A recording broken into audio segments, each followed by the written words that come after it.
Justin Perkins. This is Talk Junkie. Today's going to be a weird one. I don't even know if I'll release this one. I am going to record it though. Just the ramblings of near hysteria. Sleeps off where I was off work for a while and then back. Spending all free time at home, isolated. Watching a lot of movies. Listening to a lot of podcasts. Listening to a lot of audiobooks. Reading a lot of poetry. Looking at a lot of quotes. Recording a lot of podcasts. Kind of just trying to exist through this whole pandemic as it is.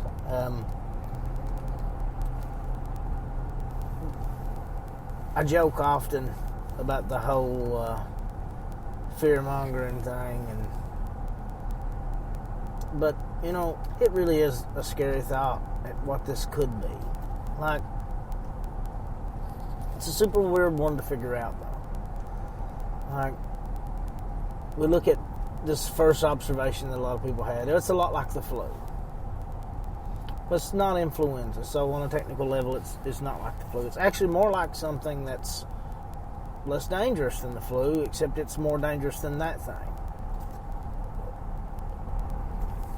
We're getting all these different numbers, and I was sitting beside the road. I just left work and was picking up some parts for a job I'm on, and I stopped beside the road to read some information I got from an article, and I've been listening to some podcasts, and all these numbers.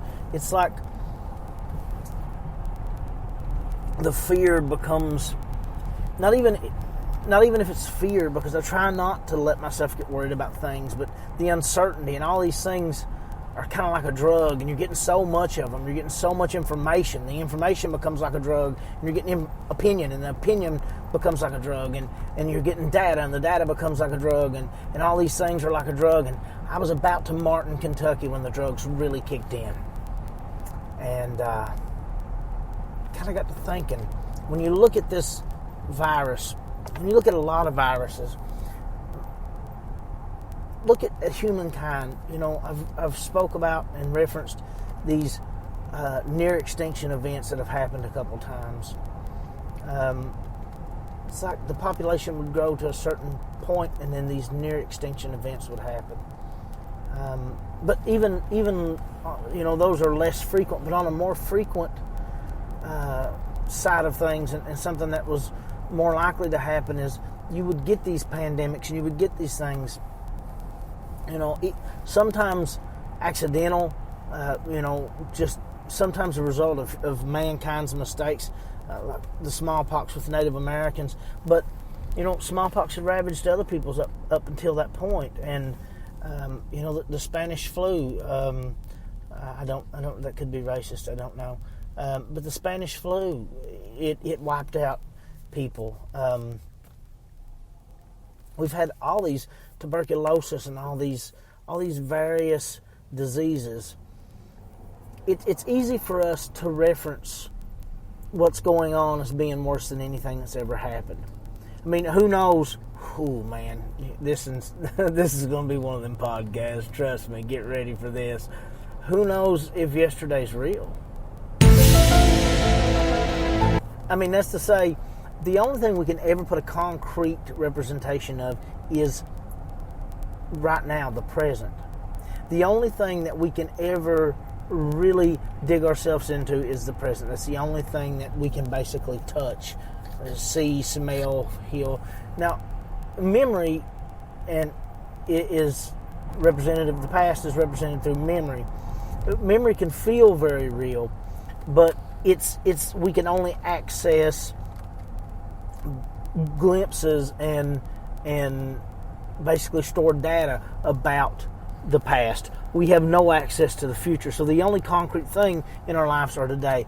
So maybe that has something to do with why everything always seems like it's worse than it was before. But maybe it is. And to really sit and talk about something like this, and to really put in any type of thought into it, I have to enter into it without doing the usual research, without looking at things and going, okay, what about them? So there's no numbers. Like, as far as past pandemics and things like that, I have no numbers. I have perception, how we perceive things now. I do have some prior knowledge. There's some things that I know that I can unknow. You know, I do know about some near extinction events, and I do know about some times when illness was brought upon other civilizations by the hand of man. You take when the Spanish first come to South America and first come through the rainforest, or what are now the rainforest, through the Amazon. We hear the story of El Dorado and this city of gold, and you know, the Spanish explorers coming through, and he's writing all these things down about these massive cities and these cities of gold and these huge populations of people. And now they believe that, you know, of course he goes back to Spain, and it's a long time getting there, years getting everything ready and getting there and then getting back, and then it's years before they put together another group. And I believe I heard it was over a decade before they came back, and they come back and there's these places aren't there, the population's not really changed up there. They believe now that now that they found remnants of these large civilizations, that the disease that he probably brought to them spread like wildfire after he was gone. Within 10 years' time, it was easy to wipe out large segments of the population, and for nature to just reclaim what was once its own, and just take these cities back over, because that happens extremely fast, especially in something like the Amazon. And we look at Native Americans and how many Native Americans we lost with smallpox and things of that nature. And all these viruses and things that hit through Africa and places like that. This come from interaction between peoples, but where did these diseases come from, and why did these diseases affect some and not others, and what's the actual genesis for these things? I'd once stated a theory that possibly the earth was the host, we were the disease, you know, coronavirus was the cure, you know, just a passing thing, just a joke, and I've mentioned it a couple times since then. But if you look at it, our populations have never grown to the point that they're at now in our recorded history that we know of. Global population is high. American population is high. Chinese population is excessive. We look at those things and we wonder how do you get to that point? How do populations get there? Well, I mean, it seems somewhat elementary. It's reproduction, a greater source of food and nourishment, a safer environment, a better environment all around. We have a much better environment all around in life as we ever have in the past. So it's easy for us to reproduce and grow the populations. But all of those things that I mentioned, the increased food supply, the increased safety, all these bonuses, these pluses that allow us to produce and grow our population at the rate at which it's growing are all artificial. They're not real. We're no longer, for the most part, even eating natural food. We've altered almost everything. Again, with no research, I can just go on things I've heard, things I remember, things I haven't fact-checked. But I've heard that I think nobody's ever tasted the real taste of bananas for the most part. Most people have never really tasted the real taste of bananas because, for the most part, we don't have real bananas anymore, and there's very few of them. I guess they just grow in the wild. Like, we've altered foods, we've altered corn, we've altered all of these things to yield a better crop and supply us, and that has allowed for us to grow well beyond the means of the earth as it is intended to work. That is to say, for example, let's say that the earth was designed to handle 1 million people, and these numbers mean nothing, they're just off the top of my head, that the earth was designed to handle 1 million people, and that we had food production and the ability for the earth without damage to the earth, without stress on the environment, for the earth to do so without even knowing we exist, to feed and provide for us. The number's 1 million, and all of a sudden we jumped it to 10 million. Let's say, those numbers are much smaller than what they would be in real life, but when we really look at the situation, that is the case. Yes, the earth is able to yield more, but that process is artificial. So the strain environmentally has to be there. The strain on the world has to be there. The strain is on our systems, our man-made systems that are in place, our delivery systems, our farming systems. All those systems are under a strain because of the massive population. Now, it would be easy, because technology has advanced to a point that we could honestly easily feed everybody. But despite that fact, and despite the technological advances we've made, we're still not feeding people. Not everybody. Not everyone is getting a seat at the table. So there's room, it's clear, on what we've been able to do more. So anyone that dies of hunger, that's just a failure of man. Now, there's certain things like cancer that I don't know. I could look at these things and say, okay, they're a result of artificial environment, of things we've created. So we've kind of brought that upon ourselves. It's the rejection of the natural body to artificial environments and things in our environment that are artificial. That seems to be a fairly easy to swallow explanation. I mean, I'd have to, again, look up the scientific validity of that. We're not talking about validity. We're talking about what's going on in my crazy head with little sleep and lots of isolation. But then we get to things like these viruses. We get to things like the coronavirus. We get to things like the Spanish flu. We get to things like H1N1, SARS, swine flu, all these various things. Scarlet fever, the plague. I mean, the plague was no joke. The thing is, even though they're making a jump, what's being up to this point an uncharacteristic and unnatural jump from animal to person, it's still a natural process. It's still a natural thing. It's a natural disease, or a natural virus, or a natural bug, whatever it may be. It's dependent upon the situation that adapts to attack humans. It didn't seem that this happened as aggressively and as strangely as it has in the past. It happened, obviously, almost as though when populations get to a point, disease kind of steps in and cuts back the population. Whether that be just a natural process that's inevitable and unchecked by anything, or if it's a reaction naturally to artificial imposing or things we artificially impose on nature. I don't know, but it seems to be somewhat of a trend. Now, for the most part, from the best I could tell, and from what little knowledge I have, without delving into great research and affecting the feel of a podcast, and the feel of this conversation, where my head's at the time, the best I can gather, that those diseases were of a different nature than the type of diseases that we're getting now. Not necessarily where they come from.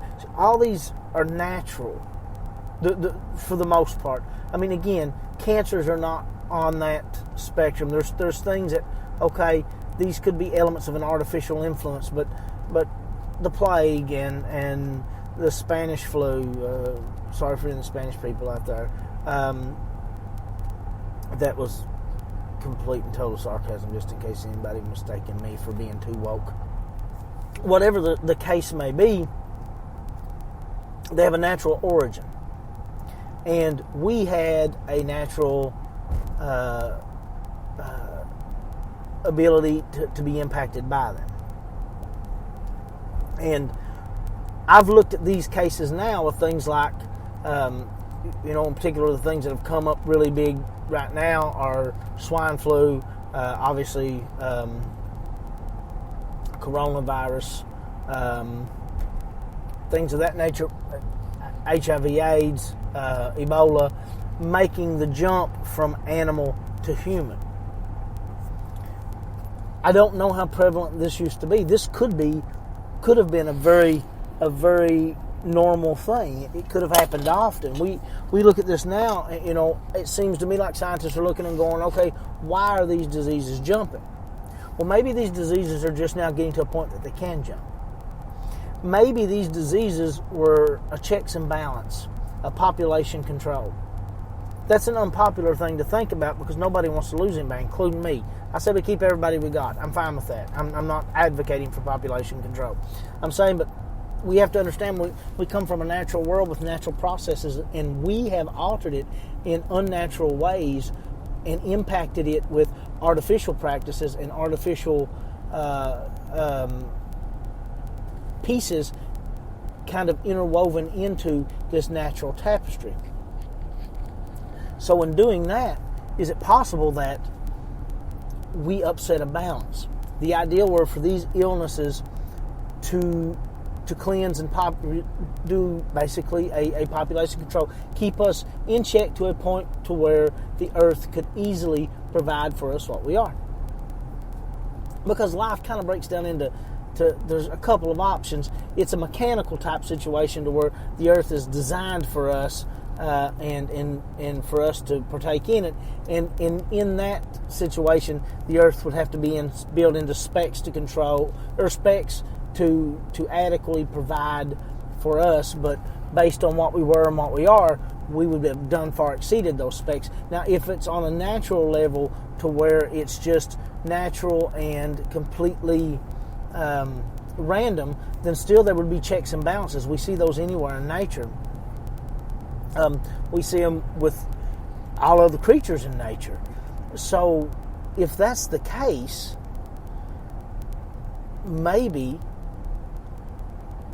those diseases were at one time more easily passed from animal to human, or whatever the situation may be. And now my question would be, well, then why would that not be the case now? Why would we look at something like this new novel coronavirus and say, okay, that's odd that it's made this jump. We see how it made the jump, but it's not made the jump really as much in the past. It's an uncommon thing. Or has that virus changed from what that virus originally was? Would that virus, at what it originally was, had free access to us and been able to infect us a million years ago? But the original version of that virus now in today's day and age would not be able to affect us, possibly due to a lot of advancements we make. And one of those things is we have, for the most part, altered our microbiome and our microbacterial. I've lost that word completely, but I did read it over the last couple of days. Basically, we have affected our immune systems with artificial alterations to the immune system itself. We've made ourselves much more resilient to these basic common diseases. Then is it not possible that we upset the checks and balances? So what does life do? Life evolves, life changes, life moves, and so would those viruses. Those viruses would change, evolve, adapt, and move to become something that had a counter to these artificial injections we've put into our immune system, making it less common for a period of time for these viruses to jump.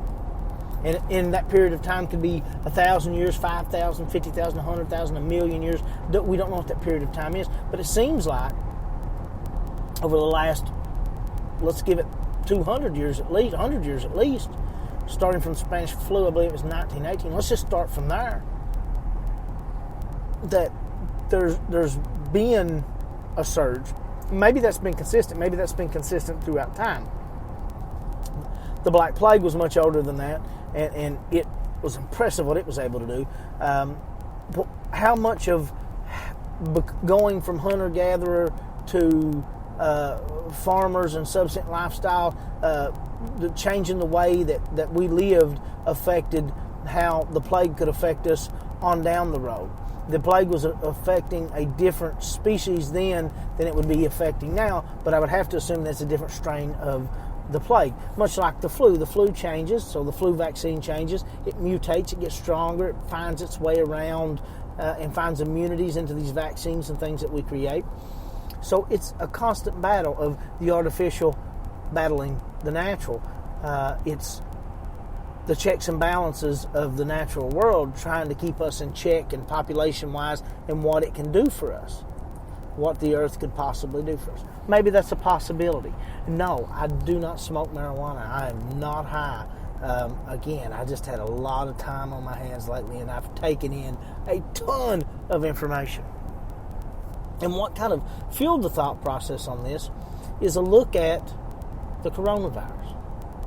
So look at information that I've heard, that I've seen, some substantiated and some still theory. And this is taking the things that I heard or read and looking at them just randomly. Not going and just reading, because there's been days that I get curious. There's been days that I've sat down and read countless pages of information and tried to look at this and go, okay, here's this, and I would like to discuss this. And I've done that in some of the other Corona podcasts. But let's look at some of the weird things about this disease. It's a strand of something that we know exists, coronavirus. It's of the family of SARS. I think that's why they call it SARS-2. There's a name for the virus, and there's a name for the illness. I believe it was. The illness is COVID-13. The virus is SARS-2, whatever. But it's from an existing family, but it's new. It's novel. It's new. To what degree is it new? It's obviously just a mutation that allows it to come from bat to human. So there's a mutation in there. What would be the need for the mutation? Is the virus not getting what it needs from bats, and so it needs to mutate and make its transition to humans? Could it be that the mutation is strictly for the benefit of the virus? Or could it be that the virus has a very important job in regards to how the virus looks at it, and in order to complete that job, it needs to mutate and go to a different host, to a human host? And then we look at the effects of the virus and the trouble that scientists are having looking at the virus. If we look at it in different countries and how it's affecting different countries, I don't really read anything coming out of China. They have never really done anything as a nation that's promoted a whole lot of trust for anyone to have for them. They're selfish and they're reckless, and they're very controlling of what comes in and out, even information-wise. So if we look aside from that, and we look at, say, Italy, and we say, okay, it's only affected older people with underlying health issues. Okay, that's the situation we're seeing. Then we look at France, and this is a couple weeks old, and this may have changed, and this may have leaned a different way. But this was part of the thing that made me think about this. So it was more important for me to not look it up and and even add to it or take away from it. It is part of the hypothesis that I had. So if you're interested in it, research this for yourself. It's not a statement of fact. It's something that they spoke about openly, that the numbers easily could have shifted, and the picture could look very differently now. But some of the original numbers coming out of France was they were actually having issues with younger cases. That's an odd thing. Now, those younger cases could have had pre-existing conditions or something to that effect that may have affected them differently. Plus, we're looking at Italy has a very old population in regards to the totality of its population and the average age for that population. Now, we shift that to America, and we look at the number of deaths and the time and stuff. Now, in America, we're looking at a much larger place with a much larger population. So you have to take that into effect. I'm not being dismissive of that. Now, I would say that we were underprepared to a certain degree in America. We definitely got a late start, and we didn't jump on this as quickly as we should have, as far as trying to isolate, treat, and test. And there's no excuse for what's supposedly the greatest nation in the world not having tests. That's a ridiculous thing. Everyone else seems to have them. But based on what we've tested, which is nowhere near enough, there's a substantial number of cases, a huge number of cases. Now, there was this comment when it first started, it's very much like the flu. It's a comment that I made. Upon looking at it, it's not very much like the flu. Now, there's this thing that, okay, number-wise, there's not really been that many cases, but 500 to 600 deaths at the point that I was researching this last. But there's not a lot of cases, so the percentage is much higher. And if the only thing I think the reason the flu came in is the only thing really people had to look at it with and compare it to was the flu. And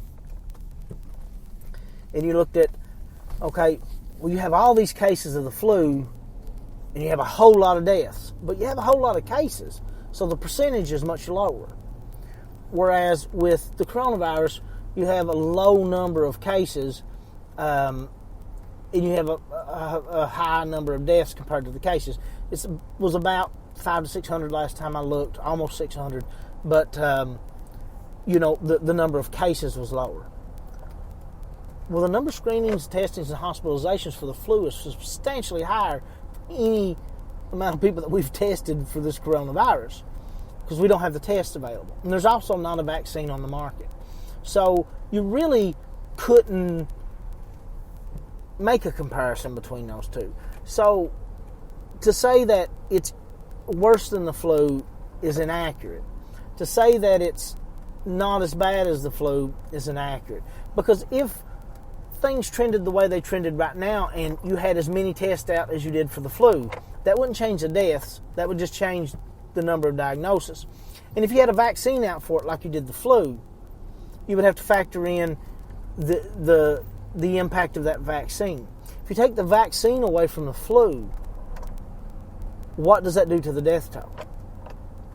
The flu is probably the sleeping dog in the room. The flu is still probably this thing that, well, if that vaccine went 4 or 5 years unchecked, where we just couldn't get it right and we were unvaccinated, actually completely unvaccinated, and we didn't take the precautions that we're taking with this virus, the flu could get super crazy. And what would stop it from making that from making it that transition?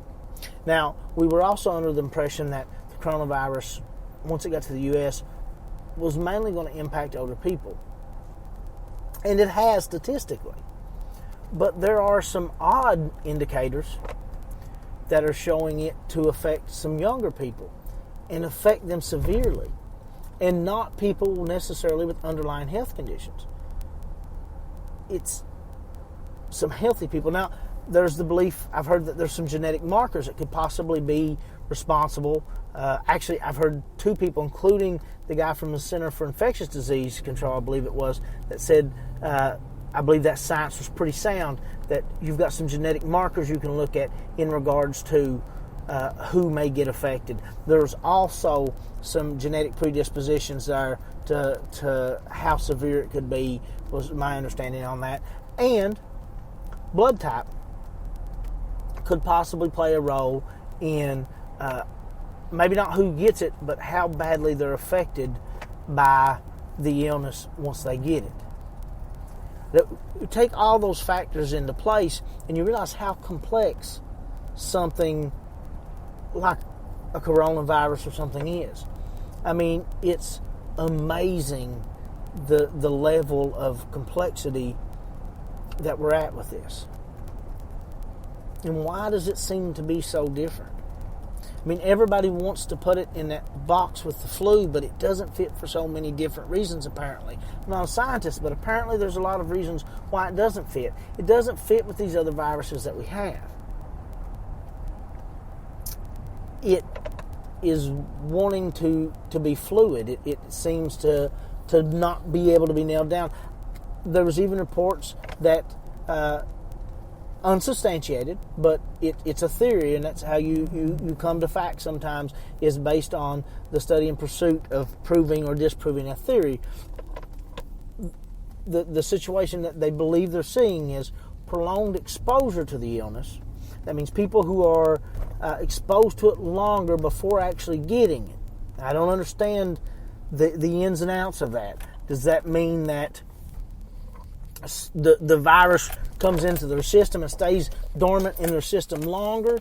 Or is it just people who have been in contact with it more often and maybe would not have gotten it to begin with? It takes longer for them to get it. Whatever it is, their words were that extended exposure to the illness causes for more severity in the illness when it pops up in the individual, making it not your average disease. We look at all those facts, and you look at all those things, and it makes you wonder. A lot of the science that I've seen, and a lot of the paperwork that I've read, including the guy from the Center for Infectious Disease Control, they feel very, very sure that it's not man-made. The markers just aren't really there. And we see this. I believe, basically, I don't know if it's the same strand or a very similar strand, comes from camel to human. And I had heard at one point in time, and this is completely unsubstantiated, because I've not heard it again since those early reports, that may be the source for some of the issue in Iran. So and I understand, I've heard the rioters on the street at the time this was released theory, the facility they have there in Wuhan, the American scientist who was taking money. I understand those things. It's not to say that won't change, and they may come back tomorrow and go, you know what, China definitely made this, or America definitely made this, and somehow China got it. Whatever it may be. That very well could happen. It won't happen if America made it, but it very well may happen if a foreign country made it, or if they want us to believe a foreign country made it. But as of right now, the science doesn't look to that. So that makes it a natural process. Now, these things continually happen in China, and the explanation for that has commonly been their open markets, their wet markets, the way that they store animals and various animals together, and their close connection with humans. Sick animals being around other sick animals and being in contact with human, and it's a massive issue there. They don't have health department standards and things of that nature like we have here. And that very well could be the best explanation for that. I mean, it's logical and it makes sense, but let's play devil's advocate. We've sat and looked at this what-if scenario being weaved throughout certain moments of this podcast, this rambling lunacy from the beginning to now of what if this is population control, what if this was, one of the most overpopulated and high population density areas in the world is China. And what if that is the case, that there's just too many of us here. Well, if there was a natural process to handle that and to basically be initiated when that situation comes in, it would seem that would happen in populations of extreme high population, being China. And we've become such mobile creatures, and the ability to traverse the globe, it easily spreads. So I guess what I'm trying to tell you is, of all this hoarding food and waiting for vaccines and all these things and worried about bills to get passed and which countries to blame and all these different things, let me assure you, without a shadow of a doubt, all the vaccines in the world won't save us, because the earth's trying to kill us. No, I don't really believe any of that. But I'm getting into this fear-mongering thing so much that it's really kind of fun. But I did have that thought. I actually, on the way home, couldn't get those thoughts out of my mind. And I don't know. It's just something that I thought would be fun to talk about. Food for thought. If you got any other show ideas or anything you want to hear on here, send them my way. authorjperk@gmail.com. All the other usual stuff. It's Jay Perkins on YouTube. If you're listening on YouTube, you can find these things on iTunes. Go on there, give it a 5-star review because you love me. It's the least you can do. But definitely subscribe and share this thing. Get it to other people. Let me get some other listeners on here. Let me scare other people besides this one lady that loves to call me a fearmonger. All that good stuff. I really appreciate everybody that listens. It makes it fun to do this, knowing that people do listen. And when I get big spikes in my downloads like I have over the last little bit, I realize that apparently there's people stuck in the houses and they want to hear. And I'm trying to get out as much content as I can during that time. Don't die, don't suck to other people, and have a great day.